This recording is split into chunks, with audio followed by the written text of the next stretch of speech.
J'entends parfois des gens qui me disent « Mais Raoul, c'est foutu pour nos pensions, on ne pourra jamais les faire reculer, c'est foutu. » C'est des choses que j'entends parfois. Et franchement, les amis, rien n'est plus faux. Ça, c'est ce qu'ils veulent nous faire croire au niveau du gouvernement. Là-haut, il faut comme si tout était joué, comme si tout était décidé. Mais la vérité, c'est que c'est loin d'être le cas. Et qu'en fait, on peut les faire plier. 3 raisons. 3. 1, c'est clair, ils ont peur. 2, ils ont déjà commencé à reculer. 3, rien n'a encore voté. Rien du tout. Ils ont peur parce qu'ils n'ont pas de soutien dans la population. 70% de la population est contre la pension à 67 ans. Et leur projet de nous forcer à travailler plus longtemps pour moins de pension, c'est du vol. Du vol sur notre pension et du vol sur nos meilleures années de vie. Limiter les primes de nuit, c'est aussi du vol. Du vol sur les sacrifices qu'on fait dans la vie en travaillant la nuit. C'est l'inverse de ce qu'ils ont dit pendant la campagne électorale, le soi-disant mieux valoriser le travail. Les travailleurs et les travailleuses ne veulent pas de ces mesures. Et les ministres, ils le sentent évidemment. D'ailleurs, sous la pression, ils ont déjà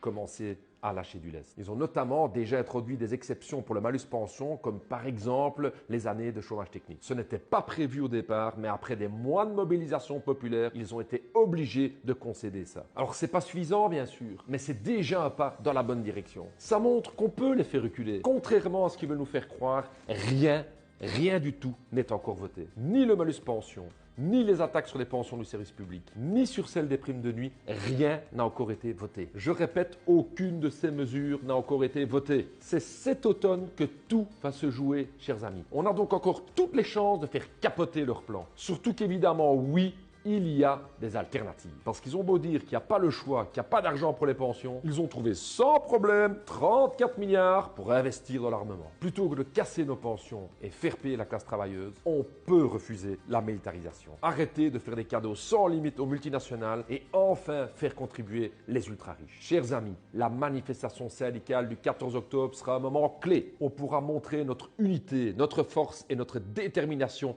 à les faire reculer. Oui, on peut gagner parce que rien n'est encore décidé. Parce que d'autres choix sont possibles. Parce qu'ils sont beaucoup plus faibles qu'ils veulent nous faire croire. Et nous, si on est unis, on est beaucoup plus forts qu'on le croit.